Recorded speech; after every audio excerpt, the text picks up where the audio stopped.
Vimos la semana pasada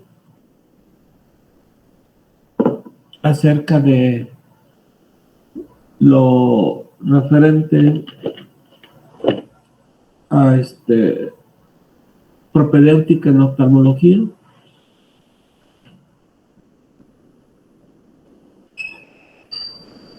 No, doctor. No, ok, continuamos. Bueno, el día de hoy vamos a ver lo referente a desprendimiento de retina. El desprendimiento de retina, ¿verdad?, se define como la separación de la retina neurosensorial del epitelio pigmentario. Consideramos que la retina tiene 10 capas. Una es el epitelio pigmentario, que es la base donde se va a adherir las 9 capas neurosensoriales que van a comunicarse con la vía visual. Entonces tenemos que cuando hay una separación de la retina neurosensorial del epitelio pigmentario, estamos hablando de que hay un desprendimiento de retina. Bueno, pues la incidencia, ¿verdad?, se refiere a la presencia de 10 a 15 personas por cada 100,000 casos. Entonces tenemos que viene siendo una relación de 1 por cada 10,000, de acuerdo a la incidencia.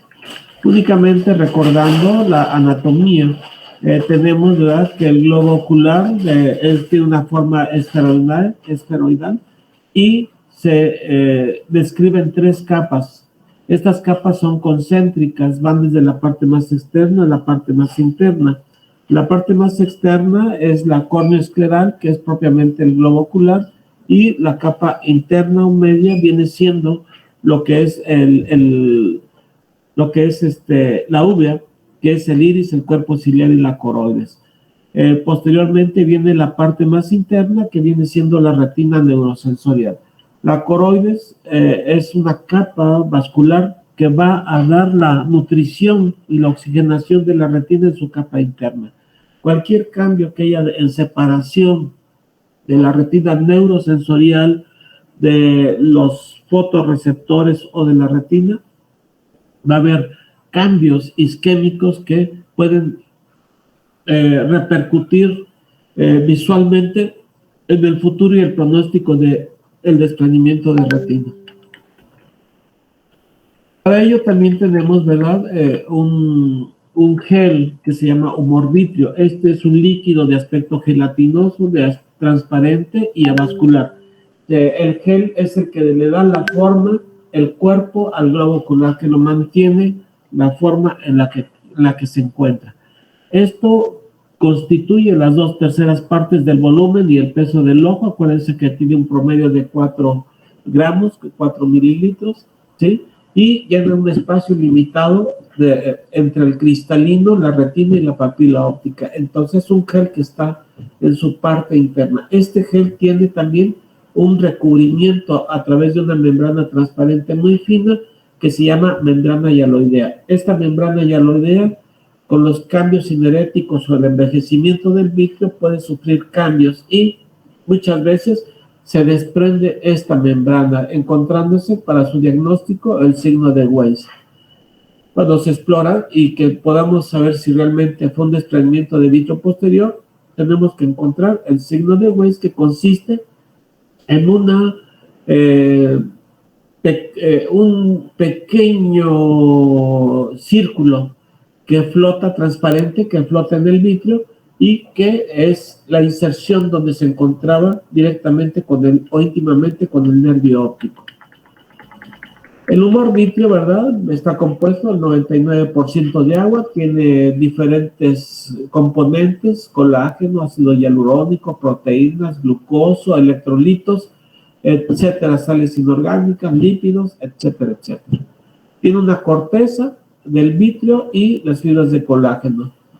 Las fibras de colágeno vienen siendo del 2, 5, 9 y 11. Tiene la membrana limitante interna, está en contacto la hialoides con la membrana limitante interna y también sus fibras de colágeno, como mencionamos. Existen glucoproteínas y moléculas de adhesión que son importantes en los mecanismos de producción de los desgarros de la retina. Entonces, aquí tenemos una parte importante. Las glucoproteínas son, junto con las moléculas de adhesión, son mecanismos de producción de desgarros. Bueno, realmente lo que está es un pegamento que está en contacto, la hialoides con la retina o con la membrana limitante interna de la retina, y que los cambios que se sufren a través de los años o las degeneraciones retinianas periféricas de la retina pueden en un momento dado colapsar ese hialoides y se producir un desprendimiento de vitro posterior. Pero si existe una adhesión muy firme sobre la retina, entonces vamos a ver, vamos a encontrar que puede producir un desgarro porque está firmemente adherida y no se desprendió. Sufre un desgarro y puede provocar un desprendimiento de retina, una hemorragia en vitrio, desgarros o agujeros de diferentes tipos. Bueno, aquí vemos la estructura, la retina.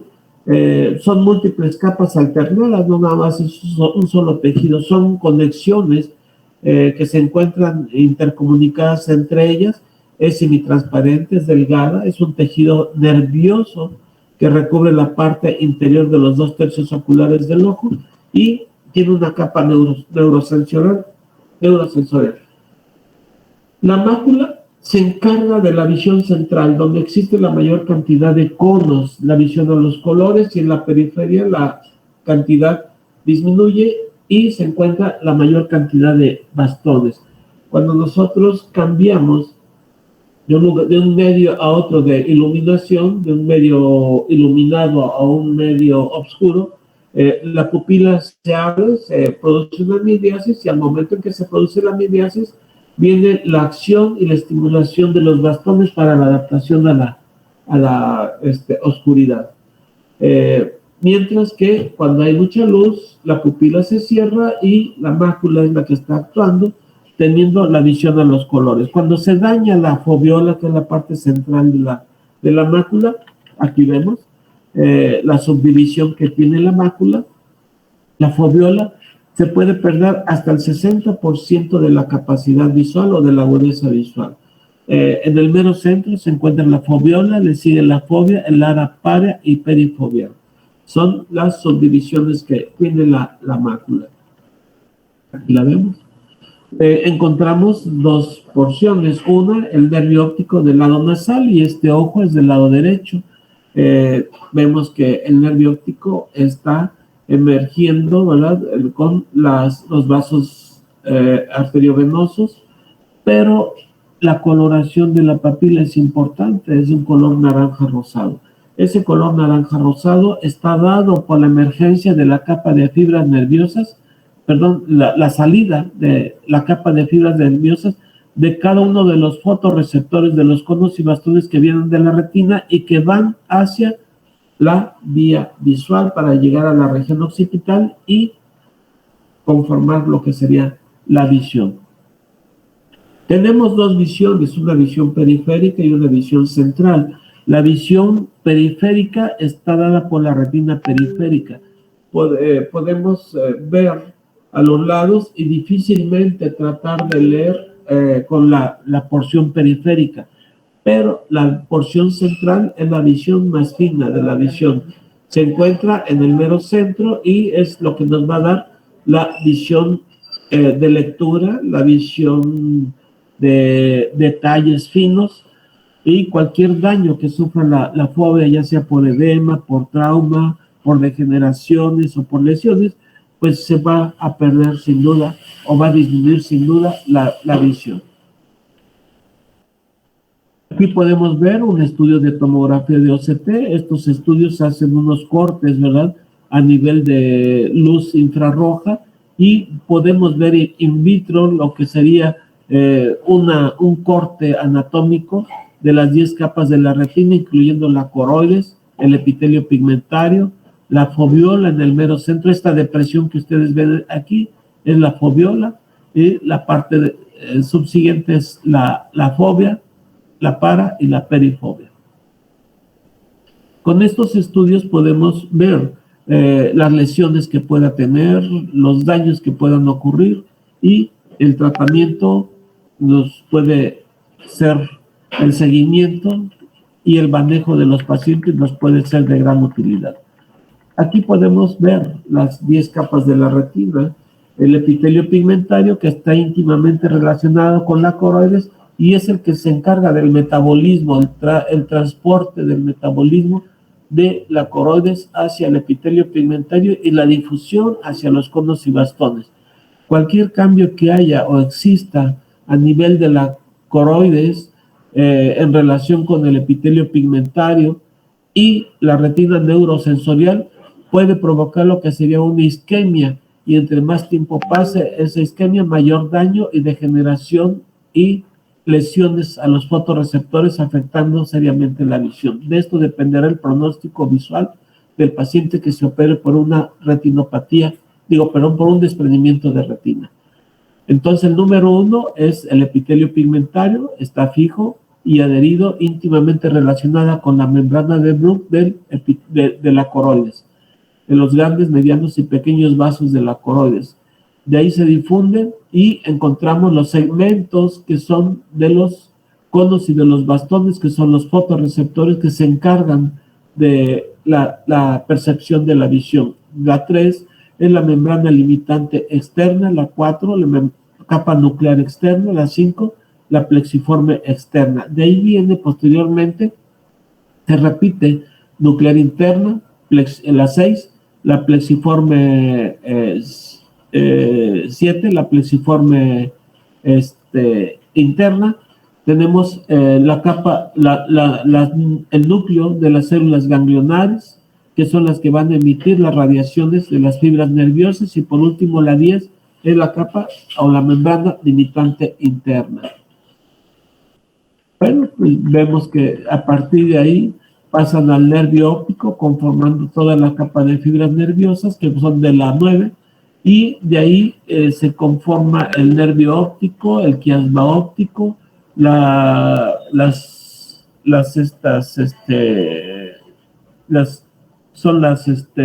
radiaciones ópticas, el cuerpo geniculado, posteriormente llegar a la región occipital a través de las radiaciones ópticas y las áreas de Brodmann, donde se va a conformar la imagen.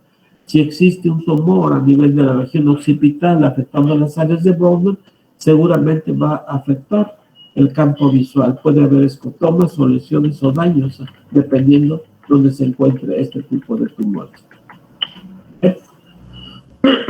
Aquí vemos la clasificación. El desprendimiento de retina se clasifica en regmatógeno y no regmatógeno.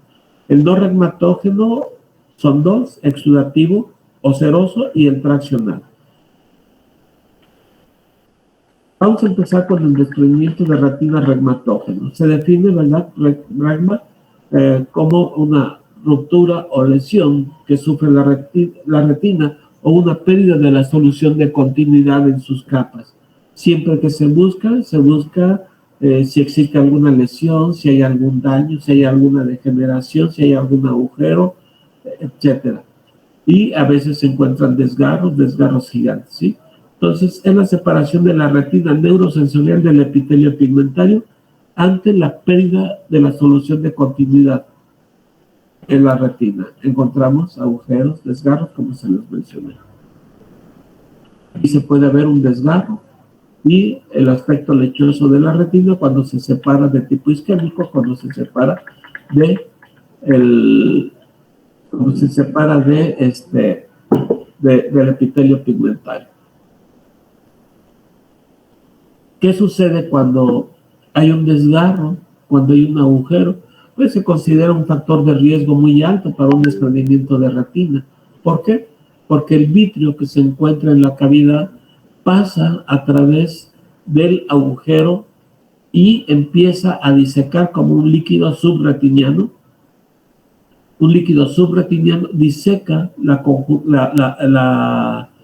la retina neurosensorial del epitelio pigmentario, la va separando hasta que la desprende totalmente, ¿sí? Esto hace que se acumule el líquido y se forman abolsamientos. Entonces, cuando hablamos de un desprendimiento de retina regmatógeno, sabemos que se trata de un agujero, de un desgarro o de una lesión que se ha presentado en la retina. Y esa es la diferencia la diferencia con los otros diagnósticos. ¿Qué pasa cuando hay un desprendimiento de retina? Hay desprendimientos de retina que son periféricos, que son inferiores, que son superiores y con los que incluyen o no incluyen la mácula. Aquí es bien importante, nosotros cuando vemos un desprendimiento de retina, lo primero que queremos saber es si está incluida o no está incluida la mácula. ¿Por qué? Porque sabemos que es la visión central. Y si es la visión central, se puede estar en riesgo de una lesión o un daño permanente, aunque la cirugía se haga con un éxito anatómico importante. Aquí el paciente puede mencionar que uno le puede decir, oiga, pues ¿sabe qué? La retina quedó perfectamente bien pegada, ya no se va a volver a desprender, pero el paciente les va a decir, oiga, pues no veo. Bueno, es que posiblemente la mácula, si se incluyó y no se operó tal vez en tiempo, la oxigenación y la nutrición de la retina en sus capas externas, que son los fotomotores, se encuentra pues dañado, ¿sí? ¿Por qué? Porque la mácula recibe la nutrición de sus capas externas, principalmente los conos y bastones, a través de la difusión del epitelio pigmentario hasta la retina. Cualquier alteración o separación del desprendimiento de retina que va a ocasionar una isquemia crónica. En cualquier tejido, esa isquemia crónica trae degeneración y atrofia progresiva de los fotorreceptores con cicatrización de la capa neurosensorial desprendida. ¿Y esto qué es lo que va a pasar? Si pasa un tiempo determinado, puede causar un daño irreversible a la visión, a pesar de que el paciente sea operado y que la retina quede perfectamente bien pegada. Entonces, tenemos, ¿verdad?, de que existe el riesgo, si se afecta la mácula, de que haya un daño irreversible si no se opera en tiempo. Tiempo de evolución. A mayor tiempo de la evolución, la separación del complejo retina-coroides, mayor daño isquémico y mayor muerte celular de los fotorreceptores. Entonces, por eso tenemos dos pronósticos, uno anatómico y uno visual. El visual es el que le interesa al paciente y el anatómico es el que nos interesa a nosotros. Entonces, si nosotros vemos que el anatómico quedó muy bien y se operó en tiempo o no estuvo incluido la mácula, pues el éxito o el pronóstico visual va a ser muy bueno como consecuencia, ¿sí? Pero si el paciente tardó semanas en operarse porque no acudió a consulta, tal vez 2 semanas, o sea, que hasta que no empezó a ver la sombra del escotoma, entonces acudió al médico, pero pues ya existe una isquemia, como vimos, existe un daño y una muerte celular. A pesar de que se opere, la visión que puede haber tenido el paciente 20/20 puede quedar en 20/400 o 20/200. ¿Cuáles son los factores de riesgo para la retina? Bueno, pues son varios factores, ¿verdad? Hay más riesgos en pacientes con miopías altas, atrofias corioretinianas genéticas o hereditarias, adelgazamientos de la retina periférica por miopía o agujeros que se vayan formando. Pacientes que se operan de catarata y se les coloca un lente pueden tener factor de riesgo de desprendimiento de retina. Y también los pacientes con desprendimiento de vitrio posterior por la aseneresis o el envejecimiento del vitrio que causa una atracción vitreoretiniana, pues puede provocar lo que sería un desprendimiento de retina. Son los factores de riesgo. ¿Qué es lo que se hace? Pues la historia clínica. Sí, en la historia clínica pues tenemos los factores de evaluación diagnóstica, la edad, el sexo, antecedentes heredofamiliares, antecedentes personales patológicos y antecedentes personales oftalmológicos. El tiempo de evolución en los que se presenta el paciente de 7 a 30 días corresponde al 43.5%. Quiere decir que los pacientes no llegan en cuanto empiezan con los primeros síntomas, ¿sí? Entonces, llegan después del séptimo día muchas veces. Más de 90 días, o sea, después del desprendimiento pueden llegar al 26.1%. Existen los signos y síntomas. ¿Cuáles son los signos y síntomas? Uno, lo primero que nos debe de alertar, en primer lugar, es las fotopsias. El paciente empieza a tener luces, relámpagos en un solo ojo, en una sola lugar, y el paciente puede mencionar que ve una luz en la parte superior, que ve una luz en la parte inferior, y nada más es en el ojo derecho y en el otro ojo no pasa nada. De ahí puede venirse unas miodesopsias, que son los cuerpos flotantes, que van incrementándose paulatinamente. Posteriormente se puede agregar un escotoma o una sombra o una cortina negra. Y por último, si afecta la mácula, puede haber una disminución de la agudeza visual. Existen diferentes tipos de roturas, ¿verdad? El tipo de rotura, pues, en herradura, el 30.4%, reticular, 26.1%, y la inclusión macular afecta hasta el 78.3%, lo cual nos habla de que es muy alta la inclusión de la mácula en los desprendimientos de retina cuando no se diagnostican en ese momento. Existe también patologías agregadas o la inclusión macular del mismo desprendimiento. Aquí podemos observar un paciente del abajo a la izquierda.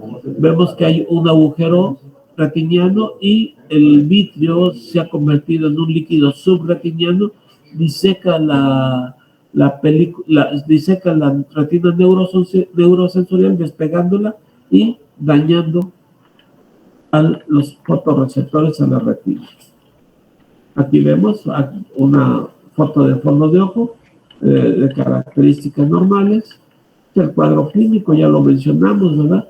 Cuando no podemos observar o que queremos confirmar, porque tiene una pupila pequeña, porque tiene catarata o porque tiene sinequias o adherencias de la pupila, entonces, si no se puede hacer clínicamente, directamente con la oftalmoscopía indirecta, directa, con lupas o con lente de Goldman, entonces se tiene que utilizar el método de ultrasonografía del modo B para explorar el fondo de la retina. Aquí podemos ver algún desprendimiento de retina con algún tipo de hemorragia, y podemos encontrar también, cuando hay un desprendimiento de retina, pues signos críticos de alto riesgo, ¿verdad? De que la cirugía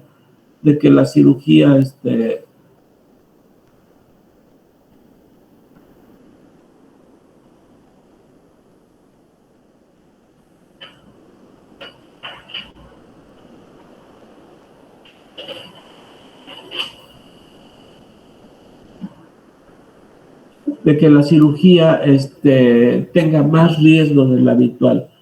¿Qué podemos encontrar? Bueno, hay pacientes que tienen una rotura, un agujero, un desgarro, pero hay pacientes que tienen varias roturas o múltiples. También puede ser que la rotura del desgarro de la retina se asocia a una hemorragia en vitrio, que haya un desprendimiento de vitrio posterior, que el globo ocular esté hipotónico, que baje la presión del mismo, que haya o se asocia a un desprendimiento coroideo, que la retina se vea de un aspecto corrugado porque se está presentando cambios a nivel de vitreoretinopatía proliferativa. Cuando nosotros cuando nosotros encontramos del paciente cambios a nivel o un desprendimiento de retina, también se buscan líneas de demarcación pigmentada. Se habla que una línea de demarcación pudiera formarse en un lapso más o menos de 3 meses. Hay pacientes que tienen un desprendimiento, pero se hace una línea de demarcación que es como si fuera una barrera que impide que se siga desprendiendo la retina, pero esa línea de marcación se puede vencer y puede avanzar el desprendimiento de retina. Cuando se explora, pues habla uno de que ese paciente ya tiene tiempo con desprendimiento de retina porque tiene una demarcación y además está pigmentada. Cuando se encuentra proliferación fibrovascular en la retina periférica o presentan quistes intrarretinianos también. Pues el tratamiento, hay varios tratamientos, ¿verdad? Si la retina no se ha desprendido en su totalidad o está en un lugar, pues se hace una fotocoagulación selectiva de tipo profiláctico. Pero cuando la retina ya está desprendida, pues el tratamiento es la retinopexia. Estas técnicas se pueden combinar.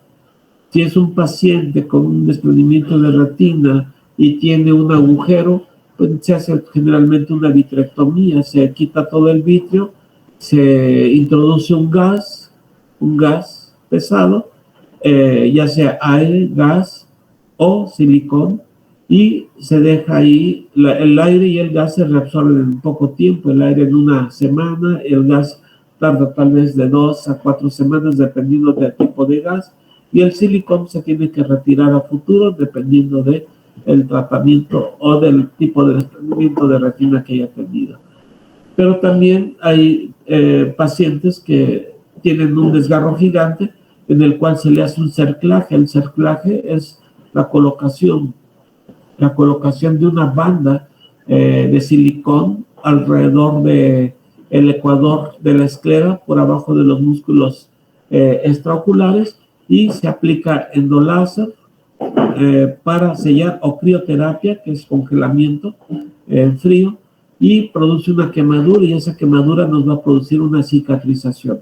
Vamos a ver un cerclaje aquí en la parte de atrás.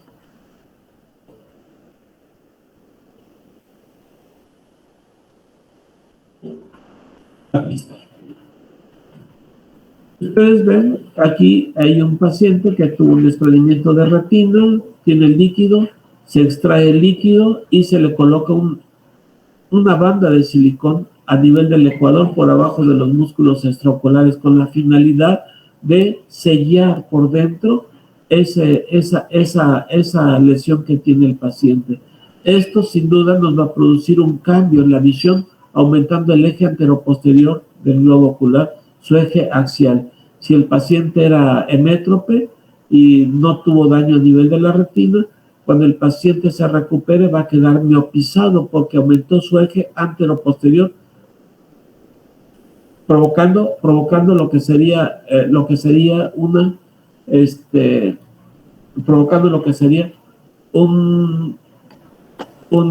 desprendimiento. Perdón.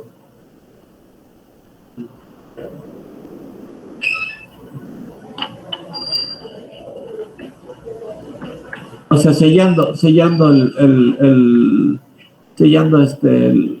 con toda extensión, con toda la extensión la retina.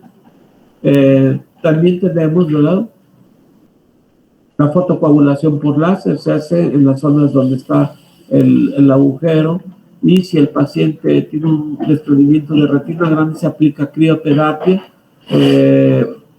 y se le puede dejar silicón. Si es que el paciente se ve que tiene riesgo de redesprendimiento, pues se le deja silicón para más tiempo y el líquido subretiniano se baja. Aquí está el cerclo. Se selló con foto. Este es el desgarro. Se sacó el líquido, se planchó la retina con gas, con aire, se sella con rayo láser y se coloca el silicón para que quede mejor adherida y sellada esa lesión. ¿Cuáles son las complicaciones de un desprendimiento de retina? Bueno, son varias.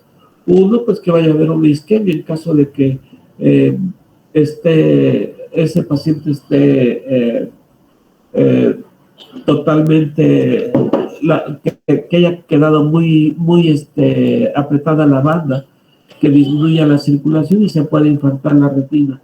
Otro, que haya un redesprendimiento de retina. Otra, que haya una degeneración macular pigmentada por el tipo de desprendimiento, o que se formen membranas epirretinianas. Otras, hay que atrofia y gliosis de la mácula por los factores que ya vimos de tipo isquémico, que se formen vitreoretinopatías proliferativas a nivel de la retina periférica, formando una retina corrugada con daño irreversible o que pudiera ser irreversible, y el líquido subretiniano que pueda ser persistente después de una cirugía. También pues, puede existir la migración de células del epitelio a todos los espacios del vítreo pre- y subretiniano. ¿Alguna duda o pregunta que tengan hasta ahorita?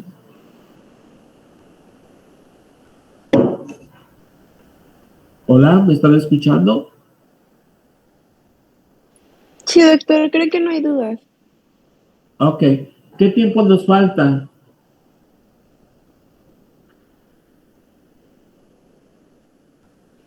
Nos quedan 10 minutos, doctor. Ok. Bueno, Me 8.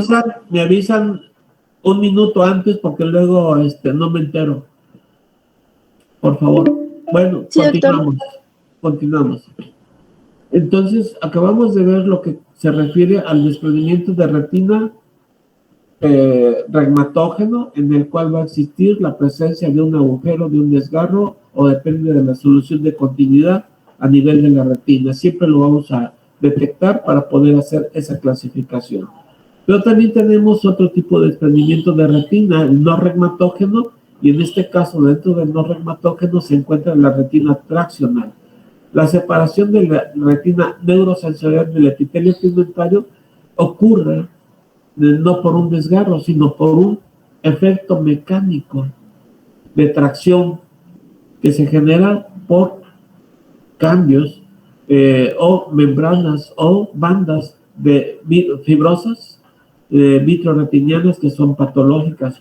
¿En qué pacientes puede presentarse? Pues en pacientes con retinopatía diabética, en pacientes que tengan vitreoretinopatía proliferativa o también la retinopatía del prematuro. Es la segunda causa más frecuente de desprendimiento de retina. El paciente diabético que desarrolla una retinopatía diabética tiene el riesgo de desprendimiento de retina traccional en caso de que no se trate su fibrosis o sus bandas que se han generado. El tratamiento pues va a consistir en eliminar la tracción. Si hay una banda o una banda de fibrosis que está traccionando a la retina, pues hay que cortar esa banda, hay que pelarla, hay que limpiarla y eliminarla, ¿verdad? Para que no se vuelva a desprender esa retina. Aquí podemos observar algunos pacientes que ustedes van a conocer más adelante. Este es un paciente con una retinopatía diabética. Podemos observar exudados de diferentes tipos, duros, blandos, hemorragias prerratinianas que son superficiales, hemorragias profundas. Podemos ver neoformación de vasos a nivel epipapilar y en el momento en que se pasa la fluoresceína, vemos una gran cantidad de fugas o hiperfluorescencias que se observan en la retina y nos damos cuenta del daño que tiene los vasos a nivel de la economía de este paciente. Vemos en la primera fotografía de arriba a la izquierda cómo la mácula se encuentra respetada, pero en la medida que pasa el tiempo se observa cómo se va aumentando el colorante y va disminuyendo la porción avascular de la mácula de la foveola. Y en la parte superior de la fotografía de abajo a la derecha, vemos una gran cantidad de hiperfluorescencia que nos habla de una retinopatía proliferativa. Aquí podemos observar en pacientes ya con retinopatías proliferativas de alto riesgo, vemos bandas de fibrosis sobre la superficie de la retina.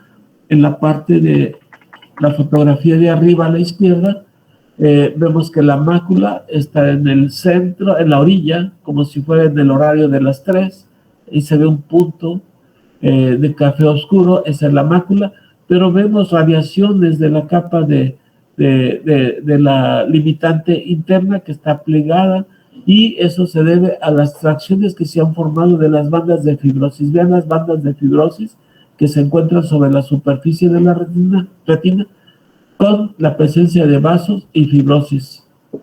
de la misma. Aquí podemos ver otro tipo de fibrosis. La papila abajo se encuentra invadida por fibrosis y le dan aspecto, ¿verdad?, circular. Vean en la parte de la derecha, también la papila está invadida por bandas de fibrosis, y esas bandas de fibrosis, con el tiempo, la isquemia de la retina, el nervio óptico obviamente va a sucumbir o se va a atrofiar.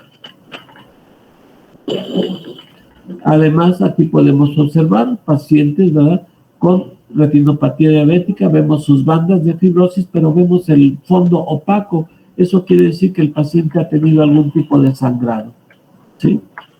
Algún tipo de sangrado. Hasta aquí le dejamos. ¿Alguna duda, pregunta?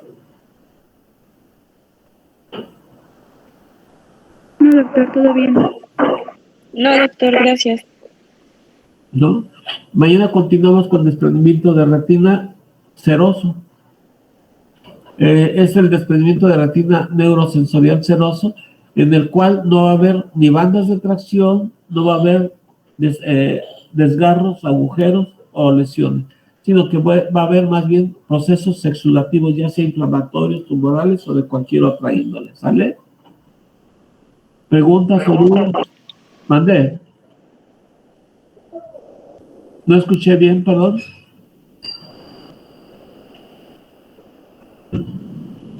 Creo que no hablaron, doctor. ¿No? Bueno. Yo creo que ya va a terminar el tiempo, ¿verdad? Sí, ya falta un minuto. Ok. ¿Cuántos minutos faltan? Quedan 5.